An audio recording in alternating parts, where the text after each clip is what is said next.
So this next part and the final part of our conference this morning is a panel session.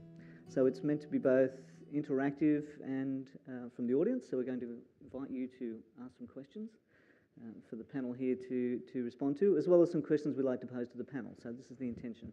I'm looking at the clock and thinking, you beauty, I'll get 10 more minutes than I thought we did. So that's good because there's a lot we want to get through, and so that's great. You'll see here on my left, we've been joined by some new faces. In addition to our presenters this morning, we have a number of people. So let's see if my clicker works.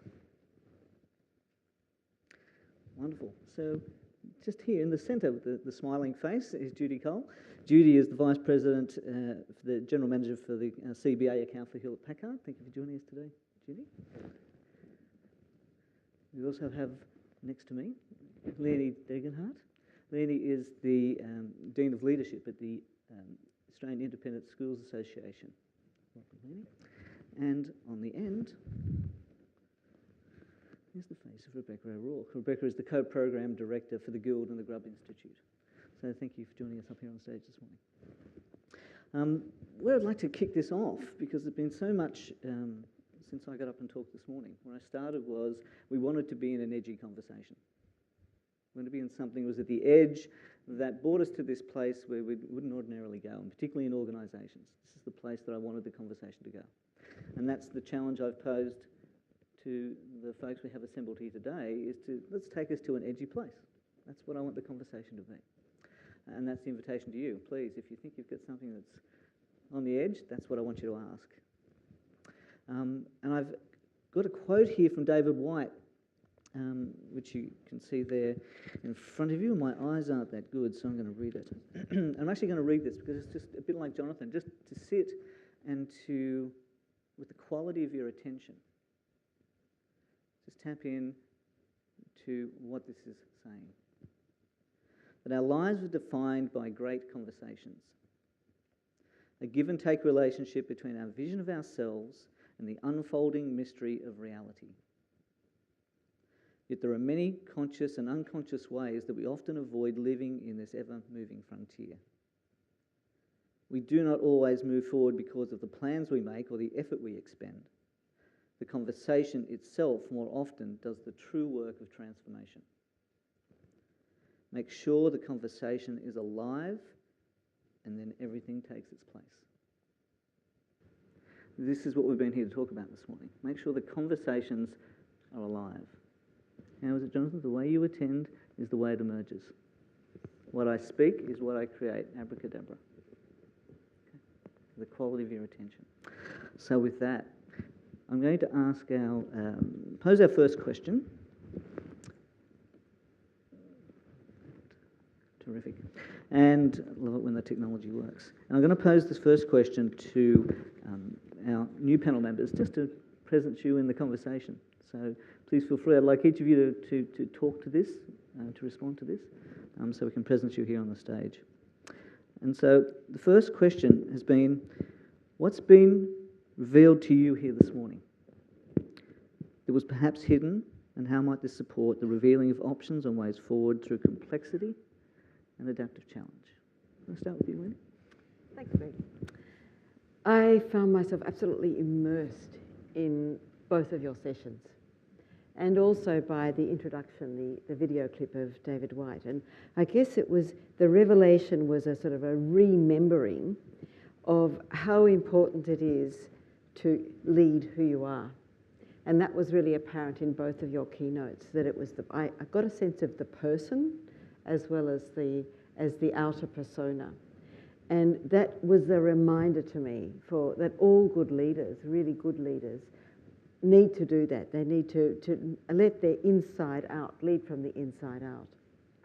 But there were certain strands that sort of emerged. One was around trees. That quote from David White, the forest knows where you are. You must let it find you. And so when everything feels like it's just going pear-shaped, that injunction to be still, and both of you said that in different ways, as well as David White, was very reassuring, and that was another revelation. And it echoed too with your story, Andrew, of the elm tree. that sense of the tree standing tall despite the ravages all around it of Dutch elm tree disease, and it had been able to withstand that because of the crucible that it had been through with the scar of its chain. And so that idea of crucible kept coming back as well, and you referred to that too, that nothing that is worthwhile is going to be really easy, but it's all going to be okay. So the emergence of and the resurgence of hope and that sense that all will be well was another thing that I really took away from the sessions this morning. And that is the answer, I think, to adaptive challenges. Just to be still, to be who you are, to be still in the moment, and to know that essentially it sounds a bit hamstrung, a bit, what's the word? Bit trite, but the universe, in fact, will provide. We have what we need inside us. Thank you. Judy, what was revealed to you this morning? Look, I found all the sessions really invigorating and thought-provoking, and in trying to be conscious of where was my thoughts through the process. It was an interesting journey, and some of the things that I took away was one of the keys is hope. That people need to feel that there is hope. And if you can generate the hope as a leader, then it gives reason for purpose. And then I thought it was interesting to look at, with hope, what are the things that prevent us from giving that hope and allow you to be critical of yourself. So I took away one of the learnings today around authenticity and vulnerability. Quite often as a leader, you're afraid to be vulnerable. You need to be strong. You need to represent that you got your act together, to be cool-headed.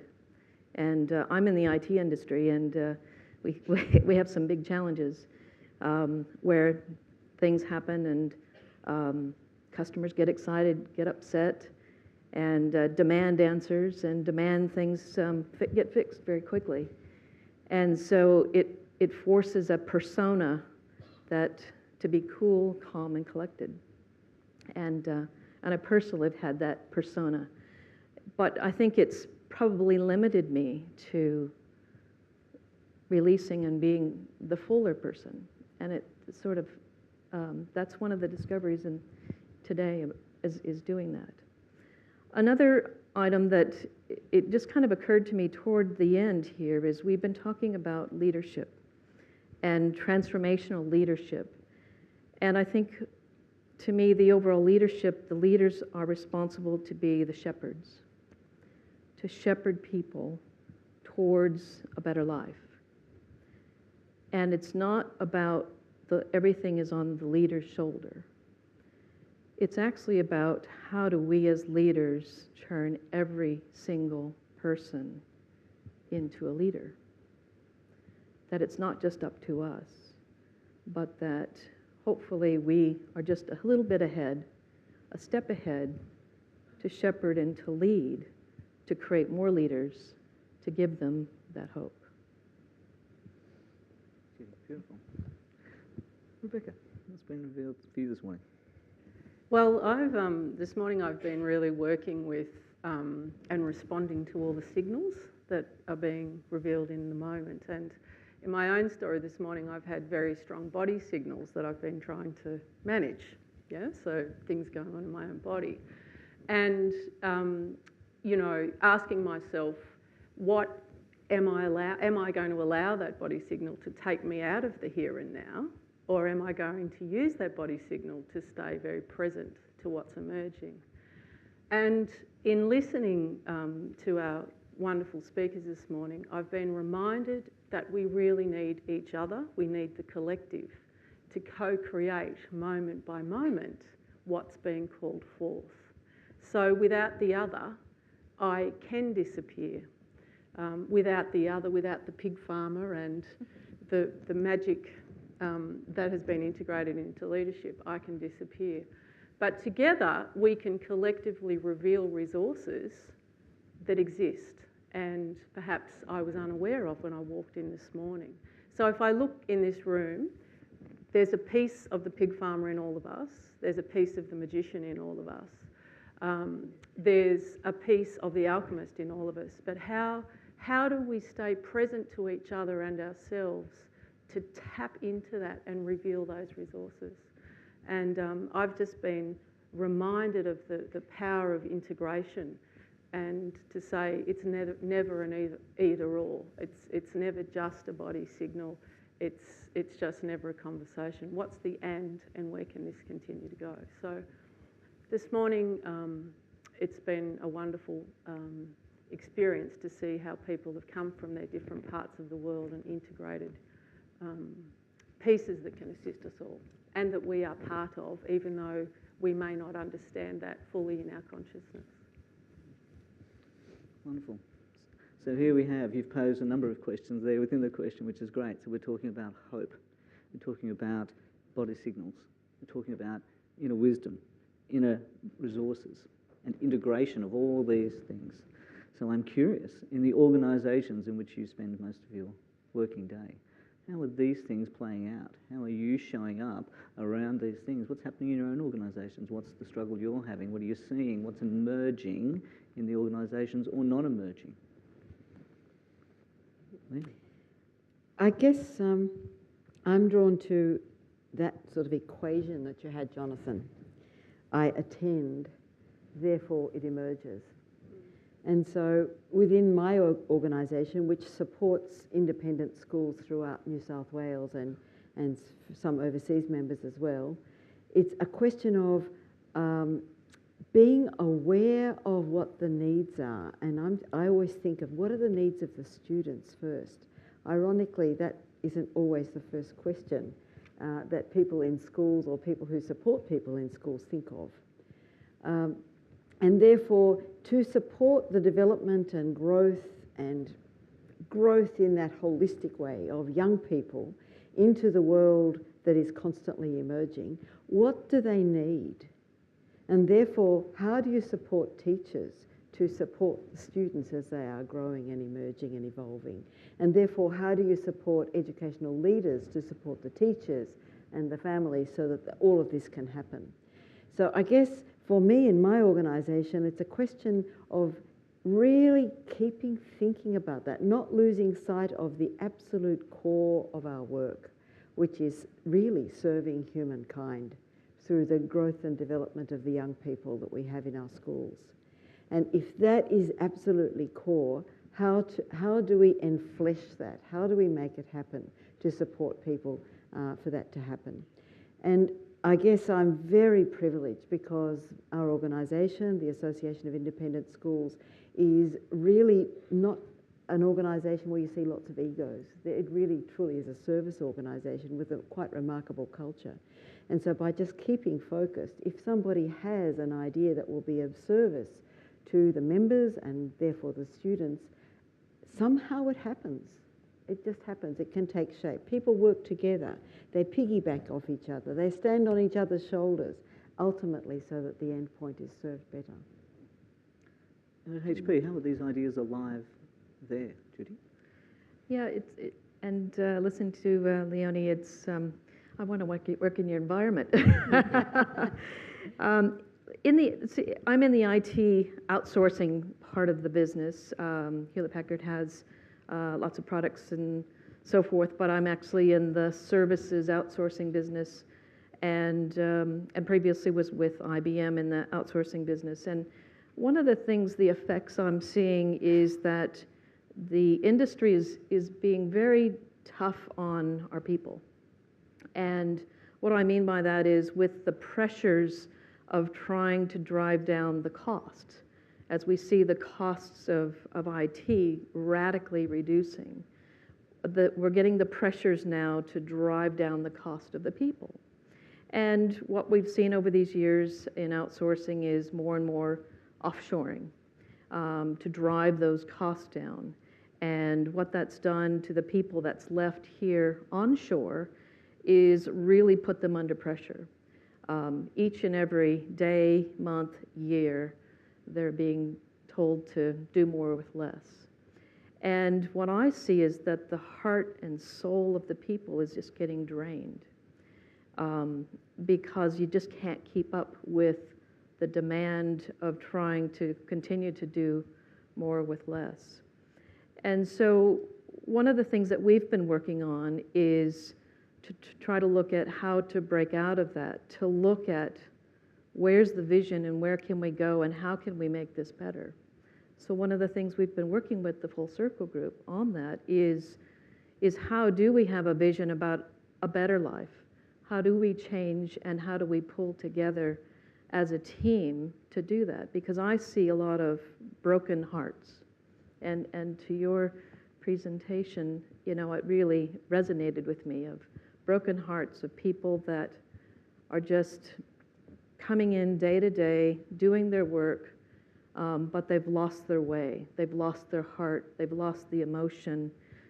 They lost the purpose. And so we're trying to work together to establish a vision of where we could go, how life could be better. But I see a lot of resistance to that. Both the resistance of our people, because I hear the things of, I heard that before, you know, management, we don't believe you. And it's kind of like they've been hurt so much that they don't want to take the step to be vulnerable and to change. So it's very difficult with the people, but also I see with my colleagues a resistance because of the pressures of business, and I'm sure it's beyond IT, the pressures of business to deliver the numbers, to make the budget, to drive down the cost each and every day. It doesn't allow you to think. It doesn't allow you to reflect, and people revert back to what they've done each and every year. So you were asking, how do we show up? I show up and try to show that life could be better, and here's a path. And I get the resistance of, but how do we do it? I work with technical people, and they want exactly step by step by step. They want the whole steps before we get there. And there is no steps.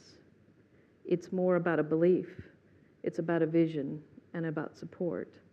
And, you know, I find that sometimes trying to be that leader of pushing that is difficult. So I think, you know, how does that show up is having that belief, hearing and getting this support of the folks around today gives me more energy. And again, kind of back to what I said earlier is, I think as leaders, it's how do we get that same energy and expand it. You can't do it as an individual. You've got to expand it amongst the team.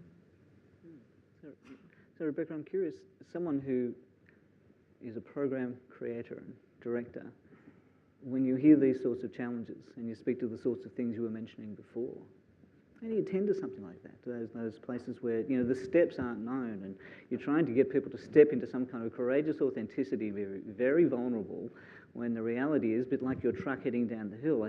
There's no time to think, right? How do we tend to that sort of adaptive challenge? I think it's very easy to get stuck in the task and the demands. And so how do we, as leaders, as people in organisations, really allow ourselves and work hard to create the space to work with why does this organisation exist at this moment in time? What is the purpose?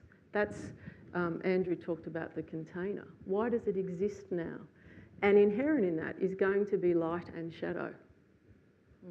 It's so to be able to name the shadow aspects of what this organisation's up to and busy doing in the world, and the light releases the opportunity to then allow people to work with that, not be in denial about one part that's fabulous and one part that's not so great.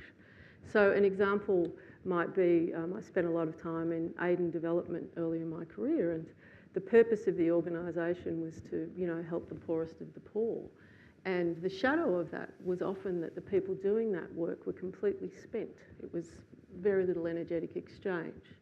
So once that can be named and worked with as part of the purpose, not separate, people can then be allowed and given permission in a way to find different solutions and different ways of working. And I'm speaking both esoterically and pragmatically when I say that. So if we name that and we identify that, what do we believe would be the best way to move through that and make progress? Because our organisation exists for a reason at this time on this planet. So I'm curious, I want to bring Jonathan and Andrew in here and say, so as you listen to the impact that what you've had to say this morning has had here, what's been revealed to these three women, what's resonating for you now as you listen to this? What else might you offer around this particular question? The thing that's running through my head listening to some of these stories is a short phrase Harrison Owen coined, that what is experienced a lot in organizations today is soul pollution. And everybody understands it as soon as you use it, right? You don't need to explain it.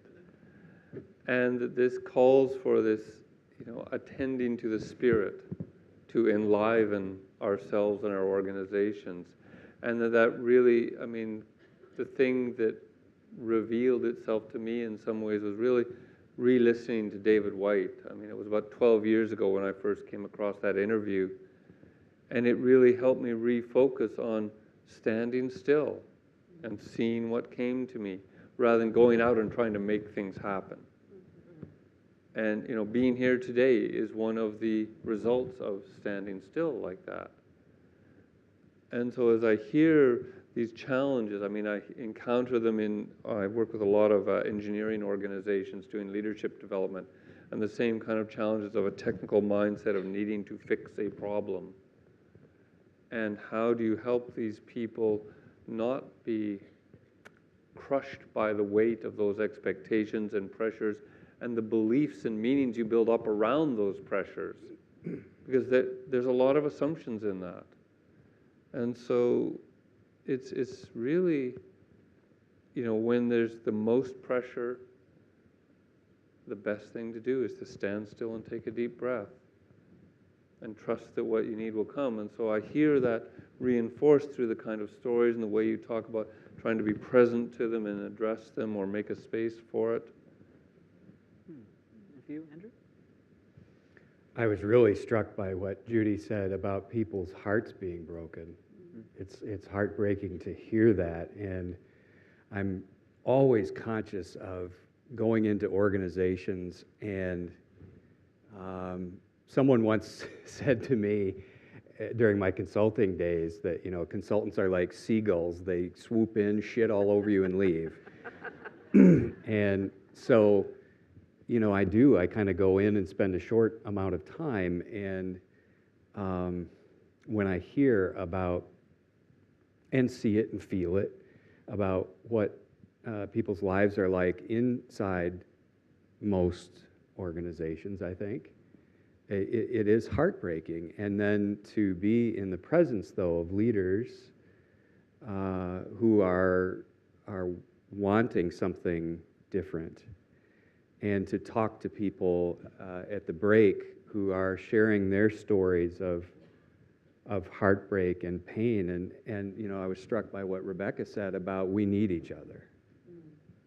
We so need each other, and I think fear keeps us from being able to, particularly in organizations, keeps us from being able to, I think it's really about how do we love each other in all aspects of our life. I feel like in my lifetime, that's what I have moved more and more toward is wanting to help people do that personally and professionally, and yeah. So this idea of soul pollution, you brought it up, so great, let's go there. Not so much to debate the issue of soul, right?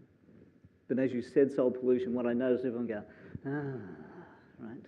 There was noise. There was something both energetic and audio here from the audience. Which sort of moves us to this next question about, so what is it that we need to pay attention to develop these capacities, to stand still, to be aware of what the soul wants to create, what wants to come into being, what needs to be revealed to us. So what are these things we need to pay attention to? Judy? Look, I think as you talked about noticing things, we also need to teach people how to notice. And I thought the 7-minute Jerry Maguire, I haven't seen that in years. And, you know, sometimes the way you touch people or you kind of get a point across is through entertainment, right? And Andrew, the same thing with the magic. You got your point across through entertainment and awe. And, you know, I think one of the things that as leaders we probably don't do enough of is think about how to get the message across a different way. You know, we tend to stand up and do slideshows and pretty boring stuff that people just click off. And so, you know, one of the takeaways I have from both of you is how do we get the messages in a different way about how to think differently, how to just be still, how to listen. And again, I thought that the Jerry Maguire where he had the epiphany, it might just be a great way that if you played that little video and then talked about it, what did that mean to you? As you said, you've done that with other groups. You know, that was a powerful little tool I took away of thinking, right? I wrote that down. The Jerry Maguire's first 7 minutes is, you know, let's start the conversation. As you said, how do we get people talking about it? Because it's also one of those things. What we're talking about here, I've heard for years from executives and clients and everybody else is, oh, that's the touchy-feely stuff. Let's leave it to HR. You know, HR is responsible for that. And if you ever find culture change in the HR organization, be aware, because it's not HR, it's us. So I think if we can, you know, as leaders, bring it in and make it part of the conversation and make it okay for people to start talking about what's going on inside, or probably more importantly, what's not going on inside, that they're kind of dead in that sense. Their spirit is dead, and that how they're appreciated and we want their spirit alive and we want them to come and be who they are and not have to pretend they're something else. I think that to me is a great takeaway of how do we release the energy. I mean, Rebecca, David White was saying this morning, if you feel grief in your organisation, you have to go there. Right? So I'm curious, what do you think we have to pay attention to? How do we start to invite people into this paying attention, into the place where they might be feeling some grief about their workplace? I guess I'm with you, Judy, on the how do we create an environment for people to explore these pieces. And, you know, people are very observant and have enormous capacity that I think we can underestimate. So what are they noticing? And, you know, an example could be that very few questions get asked around here. Like there's very little inquiry. And, you know, I think about our society more broadly. You know, I could probably count on one hand the last 5 outings I had that someone actually asked me a question from curiosity, you know, beyond what do you do? Because it's that just a subtle shift in the stance around why are you feeling that, or what has been happening, that allows the state to change. And it's very simple, but people, if they're encouraged to notice what's happening, we don't really ask any questions of each other in a meeting, or we don't really know much about it, you know, beyond this moment, what's happening for each other. The capacity is then there and the state is shifted. It sounds very simple, and it is. However, when we're spectacularly busy, we can lose some of those fundamental pieces very rapidly. Which I think is what David White was saying this morning, that there's all that noise. Yeah. So how do you shut out the noise? Yeah. To pay attention, to go into what I'm imagining from an academic point of view, Jonathan, was a place of deep inquiry. Yeah. That what you're being educated to do, and perhaps we don't educate this way, good question for you, Leonie, too, is a deep sense of personal inquiry, or inquiry into the environment in which I find myself. I learn how to learn, but do I learn how to question and to question those assumptions? What happens to you when I say? Well, I mean, one of the things that I've been hearing, and you talked about it even in your presentation, is culture and the impact leaders make on culture, and how that's transmitted is through stories. And I find the most powerful way in to understand an organization is ask a group of people, so what stories do you tell each other about what's going on? That will give you tremendous insights into understanding where's the energy, where's the attention going, what are people believing, what have they internalized? And these become like mythologies, and they're not true, but they actually help us understand what is true, because the myth actually paints this kind of deeper archetype of what is the situation, and the story around it, while maybe not factually true, actually is trying to give voice to some of these kind of deep concerns that people have. And they're seeing it enacted here, and the boss did this, and so did that, and the story goes round, and that's what occupies people's energy. And so those are the kind of ways soul pollution gets created. The anxiety and the fear and the concern. And so in terms of addressing it and filtering out the noise to allow the inquiry, often has to do with just asking people to tell their story and listening. One of the most powerful tools that leaders have, really good leaders that I've encountered, is the ability to listen with a quality where people feel heard, and then that kind of noise and energy and pollution kind of gets lifted off. They get it off their chest, and then something else can reveal itself for them. So I'd like to open up to the floor.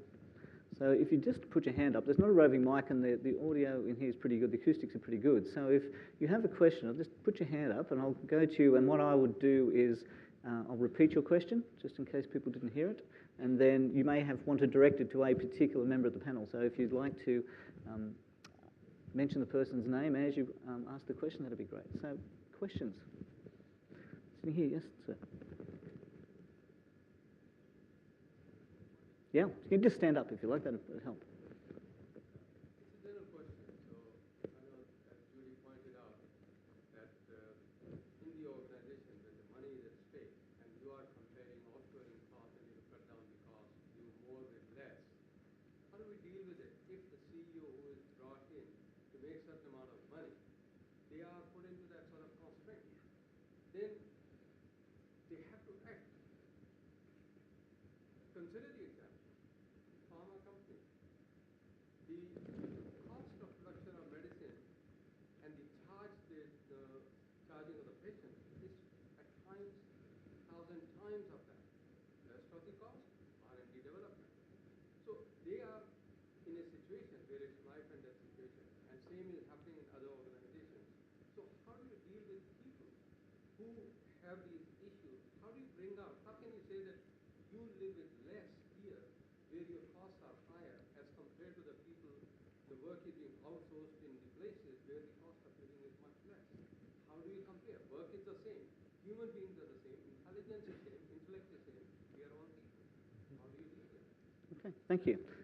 So let me try and paraphrase the question.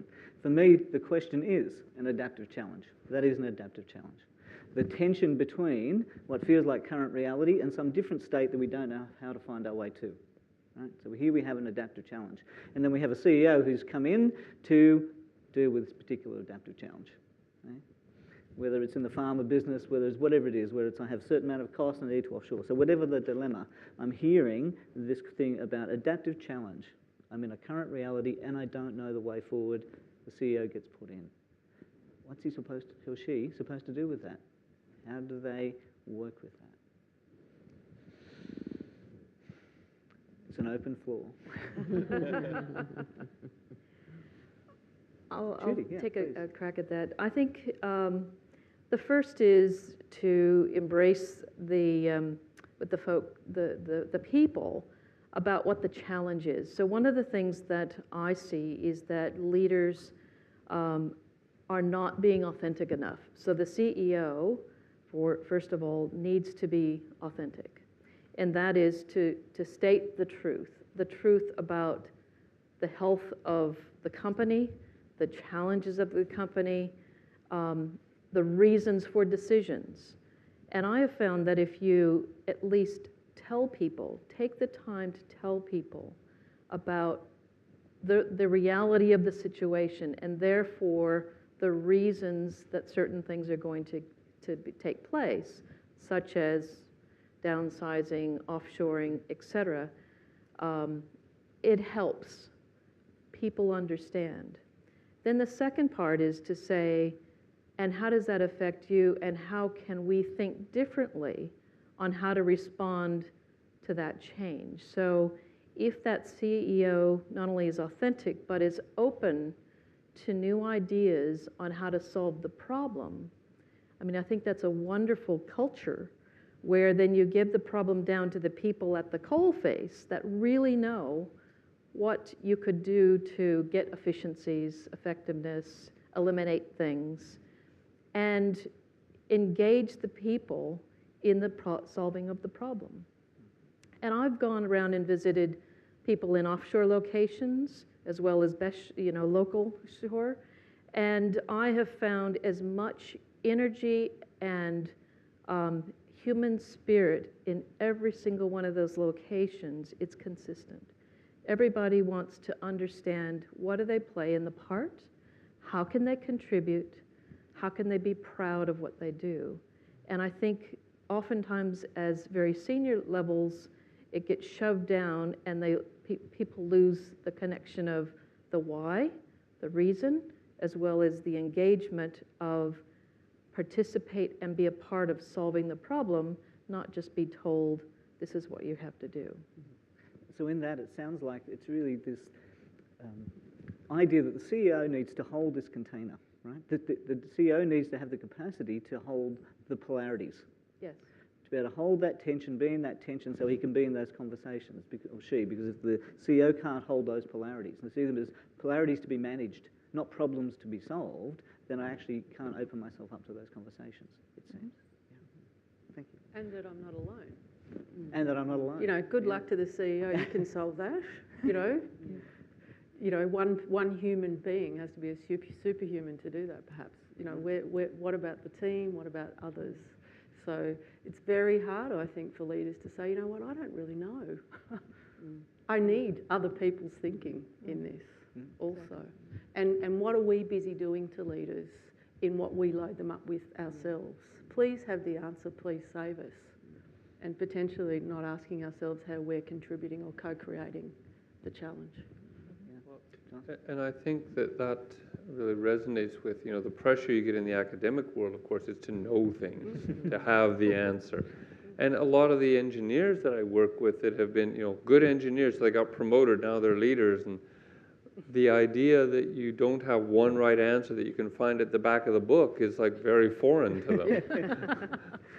And this notion of how do the leaders create a container and include all these other perspectives and voices, but it's, for me, it's also how does the leader help all those people do the adaptive learning to question their own beliefs and assumptions, because the community owns the problem in essence and has to make progress on that. And the leader's role becomes to really kind of facilitate pushing that back, and you say, don't take on the hero role. It's very seductive to, even if you don't know, suggest an answer because that's what's expected. Wonderful. Greg, I actually have a question for our leaders on the panel. In hearing you talk about getting people engaged, what your experiences have been moving into, if you've moved into a system that has been really wounded, where people have had their hearts broken and you're wanting to engage them and wanting to create this sense of we're in this together. What have your experiences been in getting people to trust again? Yeah. Before I'm in this current role, I had many years as principal of a number of schools. What often you see in schools are disillusioned teachers. and they turn up day after day, sometimes really having lost heart. They can't afford to retire, and so it becomes a very poisonous situation, which is incredibly sad because essentially they are holding such enormous responsibility on behalf of societies and communities. And so I guess I'm hearing your question from that context. And for a leader, I think the answer, one of the answers, is to go up, down, and across. So it's very easy, as you say, Jonathan, for a leader to sort of either claim that sort of hero leadership role, but people will often want to push the leader into that. They actually, it's safer because you can always blame the boss. But I think in an adaptive leader's a solution box, I suppose, in adaptive ways of managing things, you have to help people to lift their eyes, to see the purpose, and in the broadest and deepest moral purpose that they have. What is their role in whatever the organisation? How is it contributing to making life more worthwhile for a greater number of people? And I can very much identify with you, Rebecca, too, in an aid agency. In some organisations it's clearer than others. So that's that sort of upwards. The downwards, or the sideways bit, is enabling people to see what is the context in which their own part of the world is positioned. What is the current reality? Therefore, there's a sort of a burning platform. We actually have to change, guys, because things are changing around us. We stay still, we drown. So helping them to get that context and the factual evidence that they need to do something. The going down is, as you said, Judy, helping them and supporting them to take risks and come up with solutions themselves. Many people will relish that, some will resist it. That's your job, you're the leader. So it's really that up, across and down, all simultaneously that, pardon me, makes the role of a current leader a bit like a magician, a bit like a three-ring circus leader, because you're trying to keep all of these things in the air at the one time. But in those sorts of environments, Andrew, I'm imagining, it comes back to what we're talking about today, something about remembering.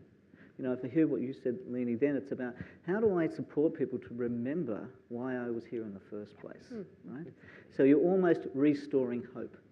You talked about hope, right? So the process of remembering, to help people to remind them, create a container for people to remember why they're here, which restores the hope and sets them back on the journey if they've become disillusioned and wounded. Yeah. We'll take another question. Please.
Wonderful. So that last piece, how do leaders resolve the tension between the expectation upon them and the movement to change? Well, as I hear you use some key words, one of the things that I do when I'm framing leadership development programs, say that the leader's job is essentially to frustrate people's expectations. Because this is very much the case that people project their expectations onto the leader, onto the situation. Those expectations are loaded with assumptions. There's not often a lot of inquiry into the roots or sources of them. And then if you accept those as a leader, then you're taking, as Andrew said, you set up a belief and you put yourself in a box and you're not able to respond, you have to react within that box. And so the challenge of leadership is to really hold those expectations as an object and allow those to be kind of mirrored back to people to help them inquire.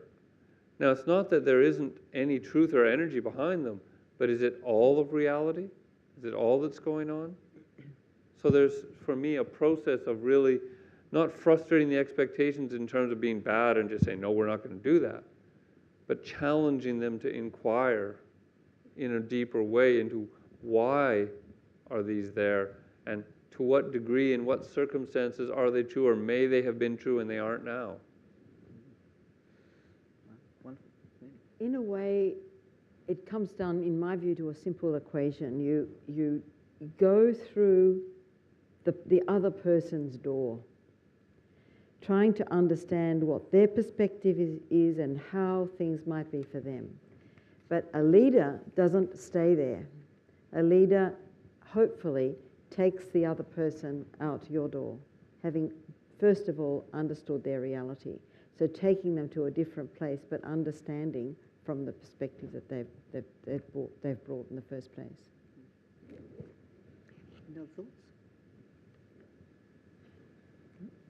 Great. Other questions? Adam.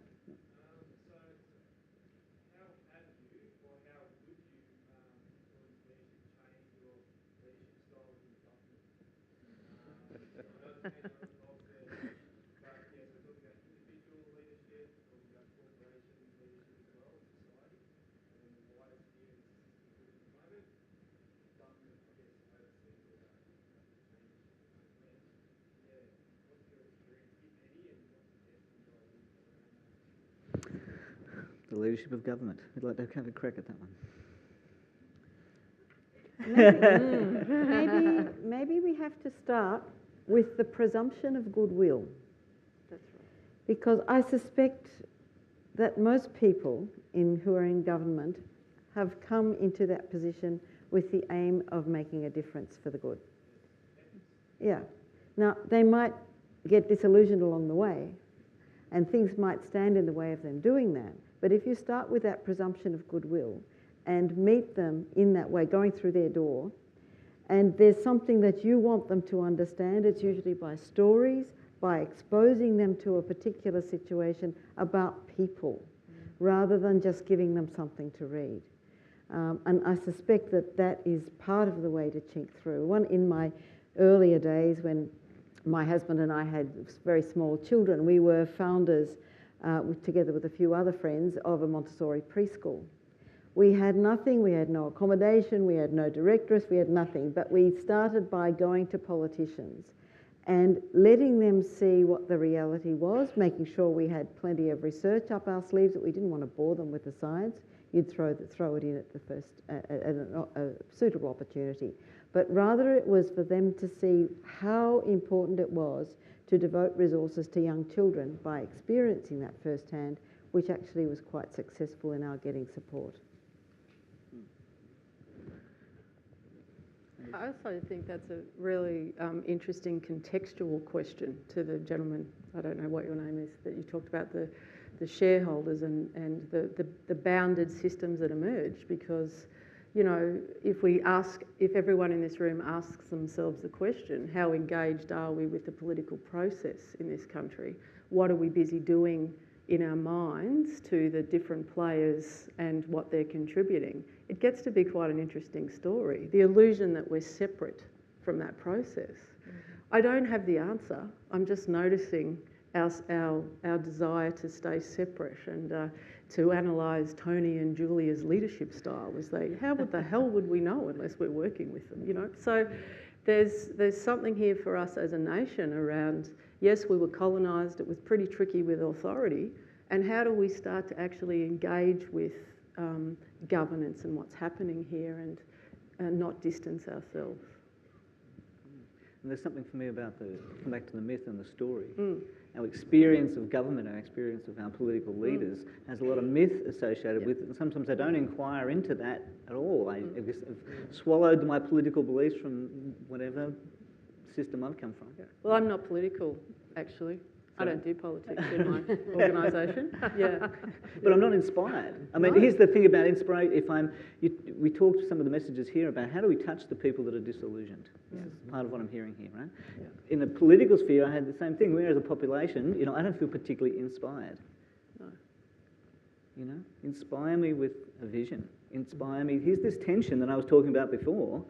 Inspire me with a vision of something other than what I'm standing in right now. But don't kid me that what I'm standing in right now is not tough. This is what you were saying about frustrating, So don't lie to me. Don't tell me this is not tough, but also give me hope.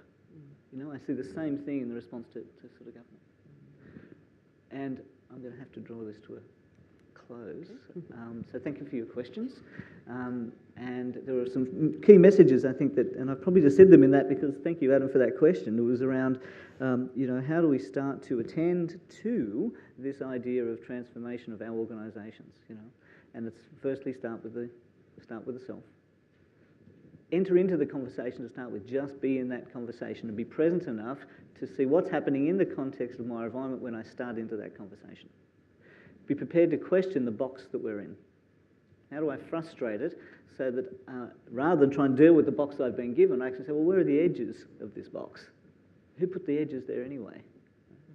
So there's some bigger questions. This diving into a deeper inquiry seems to be one of those jumping off points. Stay still long enough to ask a deeper question. Then just accept the context and move with that. So firstly, let me, finally, not firstly, thank the panel. Thank you, Leonie, Jonathan, Judy, Andrew, and Rebecca. Thank you.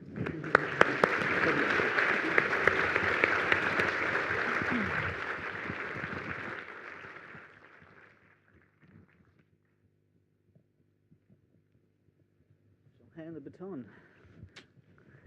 Thank you.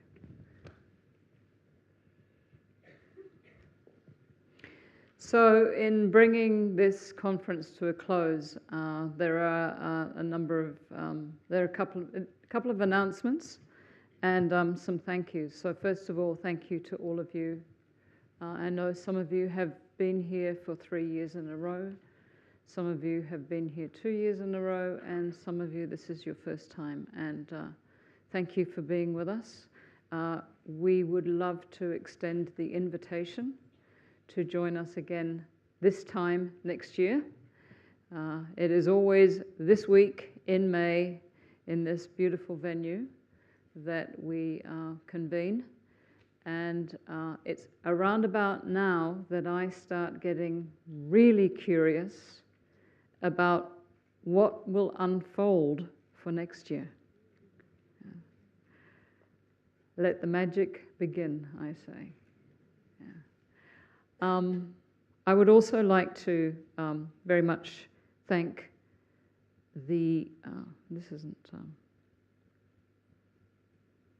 can you help me, David? I just need this, thank you. I'd also very much like to thank you've seen Greg and I this morning, and our fellow partners, Sandra Bannister and Adele Richards. Together we bring this to you. And together, coming to Rebecca's theme of working together and we're not alone, we put this conference on, and every year we have people who volunteer to assist, particularly yesterday in getting everything organised. A number of people do a lot of stuff behind the scenes. We refer to them as the hosting team. So to all of you who have been on the hosting team this year, thank you, our deepest gratitude. And we look forward to many more times together. So thank you for that. At 2:15 this afternoon, we will convene. This session will close at 1 o'clock. For those of you that are certified practitioners, so in other words, the TLC community, we have a closed session for the TLC community this afternoon. That will, I would ask that you please be back in the foyer that you've had, where you collected your name tags this morning.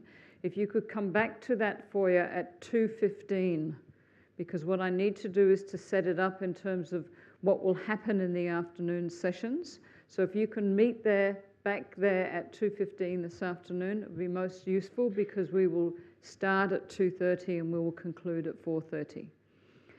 To bring the conference to a close this year, we have one final Voice of the Client video for you. And this is the voice of a CEO. And hearing the CEO's perspective in relation to what's the alchemic core essence required in order to deal with the complexity and the challenges and the pressures that I heard many of you ask questions about to the board, to the panel this morning.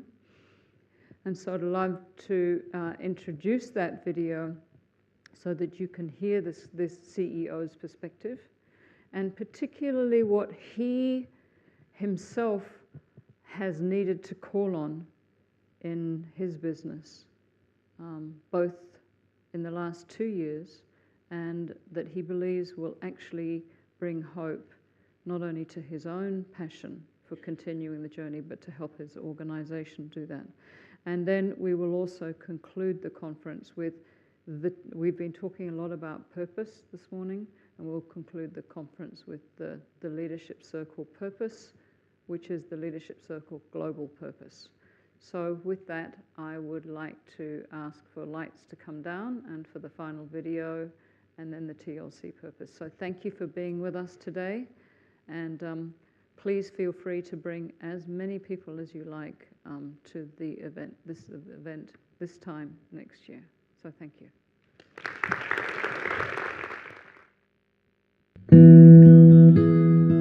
As a CEO, the role is different to others, and you have to drive the change from the top on a number of fronts. One, people will follow the way you demonstrate. And so if I'm not involved, and if I'm not doing aspects of what we agreed to, then others won't follow. Two, I'm a strong believer in sitting down and trying to entrench some of the activities in people's KPIs. There's a lot of reasons in the business world why not to do things, why not to change, and it's very easy to fall back into the traditional habits. Very easy. The power, the pressure, the activities, and falling back to the traditional methods is the comfort zone. And the challenge is moving from the comfort zone, recognising to move to a different zone, and making that new zone the comfort zone. I've had to be more open and bring some of my internal passion external. And so some of the feedback and some of the awareness was that as a CEO, I had a lot of belief and passion and drive at a personal level, which at times, at a more group, company-wide level, I was far more reserved. Our journey through that leadership understanding of creative and reactive and competencies and compliance, we were able to map what the organisation looks like today. And I think for us the penny dropped, well, is that what we want the organisation to be tomorrow in a world where it's changing around us? And for our organisation, whilst there were some positive attributes of what we have today, there were other attributes that we wanted to work towards too. And there are two words that I've tried to enshrine in an unofficial way, is courageous authenticity. I'm pleased to say that people are questioning a lot of things that I'm doing, and that I'm very proud of. And if they're starting to question, and they're starting to make ideas, and they're starting to say, well, do you think that's right? Well, I'm not sure about that. Then that's being courageous, but it's also being authentic. I strive towards creating a courageous, authentic environment. We need to be courageous. We need to be forward-looking. We need to accept the challenges. Don't hide from them. We need to question ourselves. We need to be ambitious. We need to be a can-do attitude. But the authentic part of it is we need to be true. There are a lot of aspects to leadership. Understanding the people, managing boards, ambition, drive, and that is easier when things are going your way. A lot harder when things are not going your way. And I think extraordinary leadership tends to demonstrate itself in times of adversity where a leader is put in a position with a lot of noise, a lot of element of confusion, and how that individual or group of individuals cut through the noise, get to the real issues, communicates it, and then drives the whole organisation through it. And if you're going to start on the journey, you have to be committed to constantly come back and do a health check and come back and revisit, well, hang on a sec, we said we were going to do this, how are we progressing on that? Or have we forgotten on that because other things have taken priority? And that's, to get that back on the course, it takes a leadership from the very top to remind people of making sure we stay on course.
Could I ask you to put your hands together for the keynote presenters and the panel? Thank you. Thank